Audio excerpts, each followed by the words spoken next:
Hi, welcome everybody to day 38 of our journey of 55 Days of Christ Consciousness, inspired by the Christ Consciousness Self-Mastery Deck by Amanda Ellis, illustrated by Jane Delaford Taylor.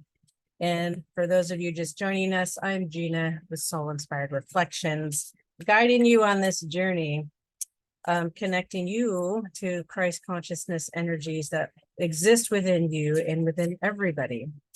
And this is a 55-day journey because there's 55 cards in the deck for those of you just joining. And it connects you with the 5-dimensional energies and frequencies and ascension. But more importantly, I find this deck is a beautiful deck to support you in your inner growth, your inner ascension, your involution, if you will, as things are becoming less exoteric and more esoteric, meaning it's attainable for you. It's no longer secretive. You're growing from the inside out. And how might the wisdom and information from this beautiful deck support you in embodying the Christ consciousness energies, your I am presence, your higher self, as you navigate the changes and growth within your own life? You have your own answers. You are accountable for your life and responsible for your life in a way that you perhaps didn't realize. And you have so much guidance and support along the way. Everything in your life has brought you to this point. And whether you realize that or not, or are welcoming to that idea and concept. But back to the deck, how might this deck support you and where you're at right now? And this also is acquainting each and one of us, myself included, with the energies and teachings of this deck and how it might relate to me personally on my journey, to you on your journey, as we all find ourselves returning home within our hearts and connection to source. And this integration and alchemy of our human experiences in integration of Christ's light or crystalline body and higher frequencies and above. And what does that mean? How do I walk with this higher sensory perception and body and feeling energy? What does that really mean? All these unseen things and recognizing what's occurring within myself, right? What's occurring within yourself? How can you use discernment? How can you stay centered in your heart? Become the neutral observer to navigate you through this. So we'll call on the energy of Jesus and Christ energies. That's different things, right? It's a level of attainment. Christ means anointed in Greek. It's a level of attainment. I feel also the anointing, the symbolic anointing of being like baptismal oil, symbolic anointing representing the oil secretion that occurs from the third eye center and through the spinal column as one embodies their higher selves and innate abilities and becomes the avatar, if you will. You become enlightened, and something physically and biologically occurs within the body as your third eye opens and expands. You're purifying your chakra centers, the way you live through life. Everything starts to come into more harmonics, emotionally, mentally, physically, spiritually. And remember, you are becoming the master alchemist. The alchemy, anything that occurs in your life, you're turning it, you're transforming it, you're transmuting it. It's energy, right? It's not created or destroyed. It takes on different forms. And you are remembering, oh, this is how I do this. This is what it feels like to be in discord. This is what it feels like to be in harmonics.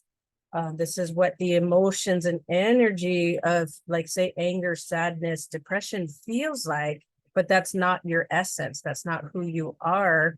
And you're recognizing this more as information for you versus a personal identity. You're allowing yourself to let go of such a strong hold of your own human or personal identity to anything and everything, while recognizing you're part of everything and everyone and the universe, and it all lives and breathes together. but how do you stay centered and in your direct connection to your presence, to your I am presence, your direct connection to your monad or source energy without any interference from anything else ever again. And that is a journey in itself. So let's ask for one card for today's reading, day 38.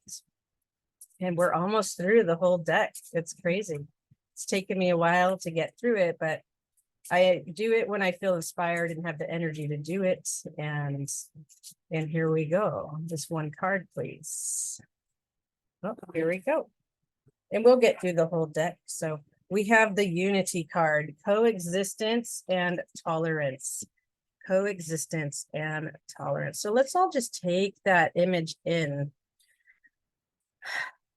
Such a beautiful card, this unity consciousness, law of one, this whole world, right, being depicted. But look at also the radiance coming from it. Is it coming from or into, right? It could be both. And it's all these cosmic colors, right? We talk about our chakras, we talk about universal rays of light, and in our own body, creating a halo of energy as we become more enlightened. Why wouldn't the earth also radiate in that similar fashion? Because we are the earth and the earth is us. We are, our body anchors the light of the source energy through us and into the earth. So the earth has its own consciousness, but yet we're all united in together through energy, through source, through God. Just take that in. And where might you relate to learning how to coexist even within yourself? How are you coexisting within yourself? The multitude of multidimensionality of yourself. Because there are times, right, when you have your own inner conflicts and you're not coexisting even within your own body. And that's something to laugh at, right? Because the world also reflects that discord. Where are we not coexisting? And when you have peace in your heart and the ability to see all things as part of the law of one, there's nothing left but to coexist, because there's no conflict anymore. There's only peace, understanding, and honoring of what is. And alignment to source, alignment to your intuition, your heart, your I am presence, your monad, your intuitive nature, your higher mind, and integrating that in and recognizing it's all such a divine order as you raise into unity consciousness. And really, what does that mean? What does that mean? And I want to invite you to come back into the divine union within yourself and the unity with your I am presence, coming into embodiment, into physical form through your body, right? You're recognizing, you're going through a heart opening. Some of you have gone through the dark night of the soul. You're recognizing, gosh, I want to have more purpose in my life. What is my purpose? What is my mission? Those are all soul questions, right? That's because you're uniting with your I am presence, your higher self, the crystalline energy, the crystalline matrix. You're uniting within you that energy and allowing yourself to go directly to the monad as you purify your energetic and your light body, which is made up of your chakras, your nervous system, your mental, emotional, spiritual, and physical aspects to your aura, which is, I believe, is more than just those four fields, but those are the primary fields that many of us are working with and learning to master those energies and how to decode them, how to be with them, and also find more depth within you as your heart continues to expand and open, and your masculine and feminine energies is beginning to unite in consciousness, in one, in love, and that too is occurring with others, like coexisting with others. You must also be able to coexist internally within yourself. Okay. And tolerance. How are you also having tolerance for yourself and patience and for things outside of you as well? Because what's in one is in the whole. So what's within you is also in the micro, or excuse me, the macro. So what's in the micro also is in the macro. What's in this world is also in the universe, as above and so below. So let us see what this lovely, lovely card has to share with us. And it is card 27 for those of you who wish to look up the numerology.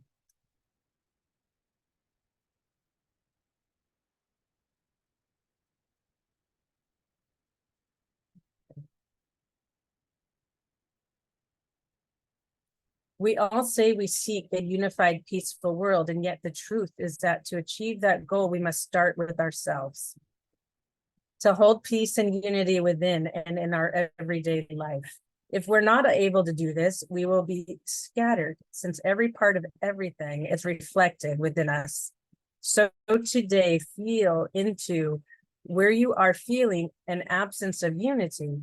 It may manifest via trying to put on a brave face, or it could be an unexpressed emotion, interest, or desire, something you truly wish to be or do, but are unable to freely express or show. Very often we can present the face of others.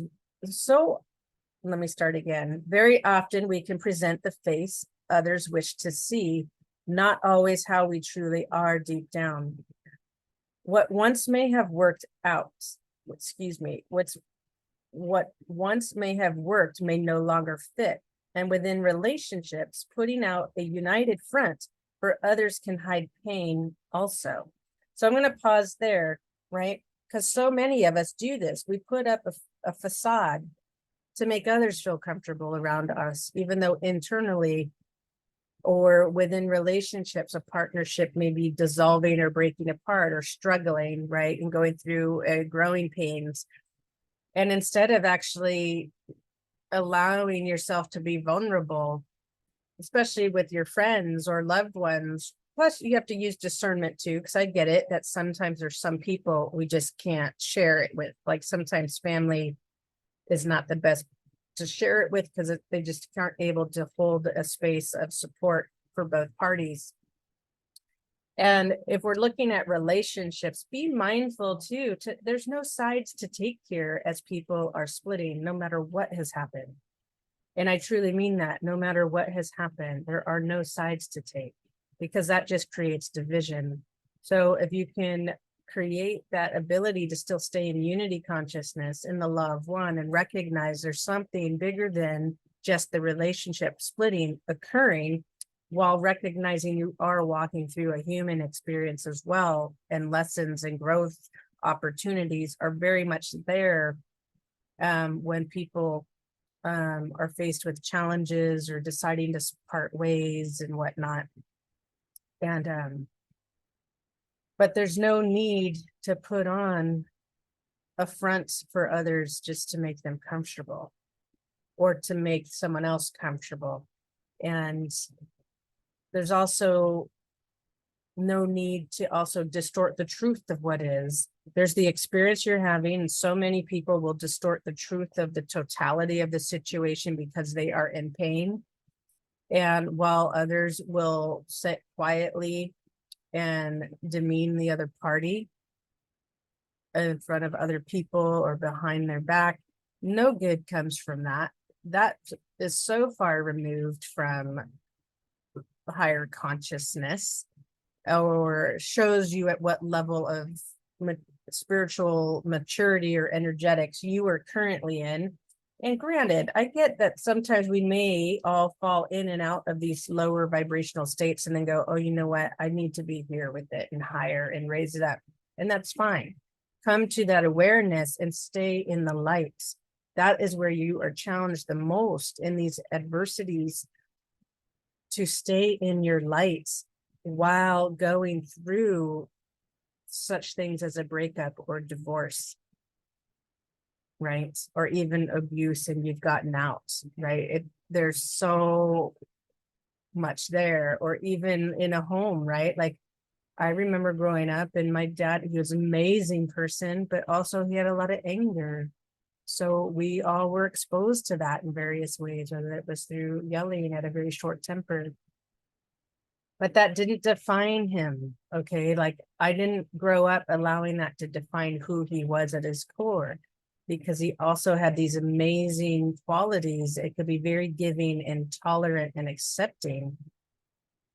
But me saying this doesn't mean I'm dismissing the poor behavior that many of us experienced, but able to see beyond what was occurring, right? Especially as I got in my late teens and recognized him as a person, right? So recognizing that soul is also having experiences through this, and everyone's showing up with the abilities possible, but there's no need to hide it. But also use discernment on when you're sharing it, right? Versus, are you just blabbing it everywhere you go? Or are you having intimate, like kind of confidential conversations, trusting conversations with, say, a friend or a family member, where you're just like, hey, I just need to talk about what's happening. And that's it. And it's not fed into, it's not creating discord. Or you may even find a therapist that you talk to where it's safe, a third party, and then you don't have to dump it all on just one person, but the ability to be transparent and just, it's okay to let people see that you're in a state that's not necessarily a joyful state, right? You don't have to pretend to be happy for anybody. And especially as you're going through challenges, it's okay to acknowledge, you know what, it's really hard time right now. And I'm feeling stretched emotionally and mentally, right? Because those two tend to go hand in hand. So be mindful if that's what you're doing. Even this can happen at work as well, all sorts of things. But you're building your self-mastery to be able to walk through these experiences through the light, in the light within you. So you're also not bringing others down. But there's something that can be very supportive when people recognize maybe you're going through a hard time right now and you're not your usual self. And I know I went through that when I was working at the police department years ago.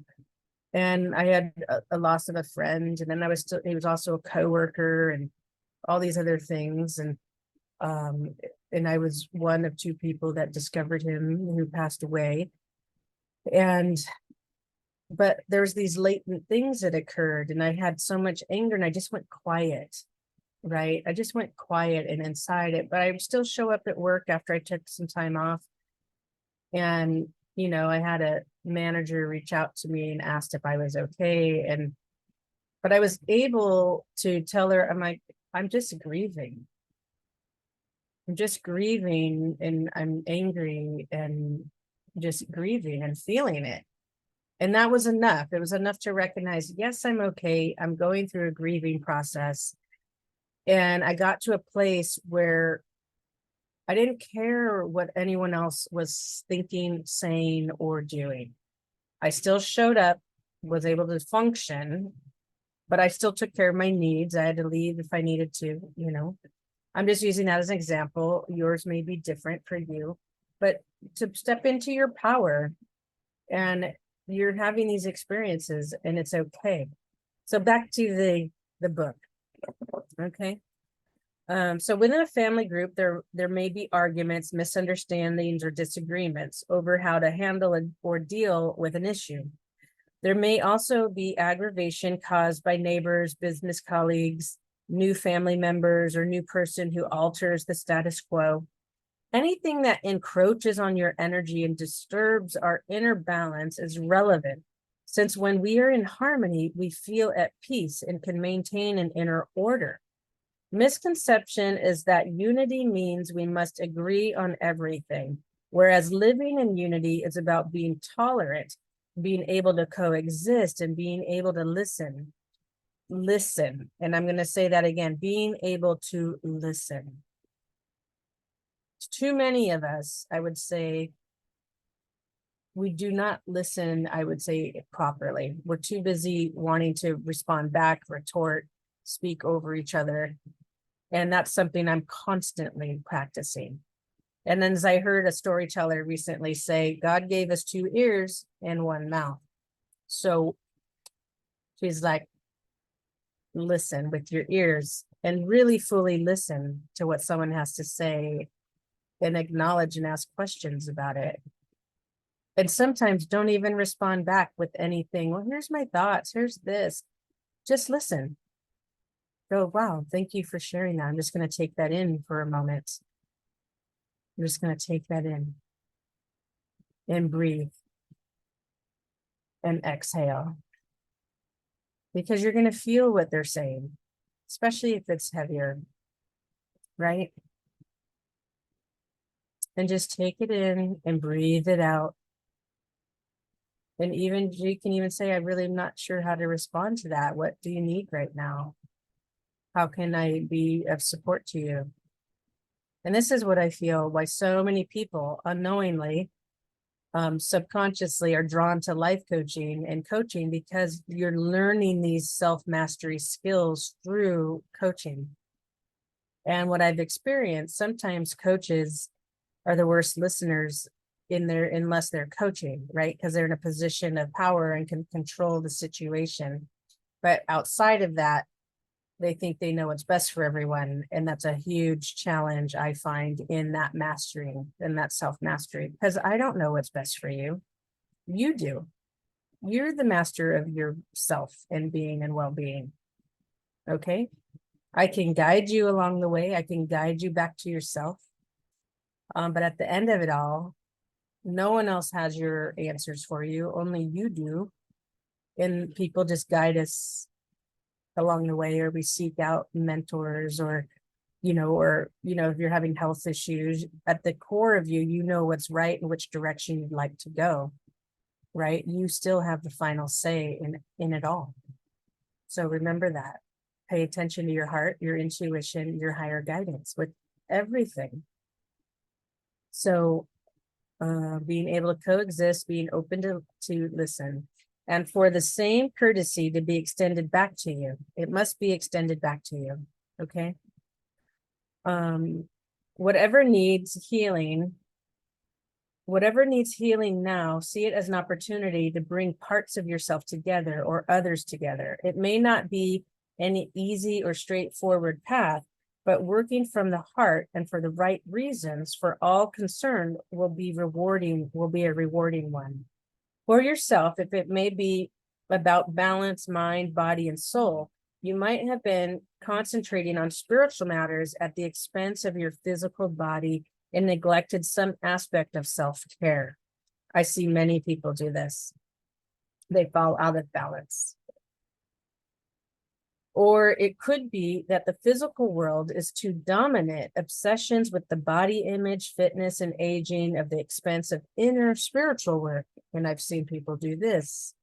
They go to the extremes and forget that we're experiencing both. With those around you, you may be asked to be peacekeeper or peacemaker, and the bridge, e.g. the one to start discussions, organizing an outing or meetup, extend the olive branch, and draw a line in the sand to create a fresh start. There is the work for all of us. There's work for all of us to do on quelling the inner wars we have within, which left unhealed contribute to outer wars in our world too. We may be at war with our parents, an ex-partner, or cause or political position that we rail against. We may also hold prejudices and unhealthy past dogma that distorts how we look at the world and others. Starting to truly see each person you meet as a soul brother or sister radically changes our interactions. Last, we need to make peace with Mother Earth, to appreciate all that she gives, to live in harmony with her, plant trees, clear her rivers, look after her patch of land, and share what we have, working toward seeing everything as part of a greater whole with the interconnectivity of all of life. leaving this world a better place for the next generation to come. And I think that earlier intuitive, as I read the card, encapsulated all just that. We live and breathe one breath. We're interconnected to each other, to life, to everything. I'm Gina, Soul Inspired Reflections. Remember to like and share this video if you find it helpful and feel someone else will enjoy it. Much love to all of you, and see you next time on day 39.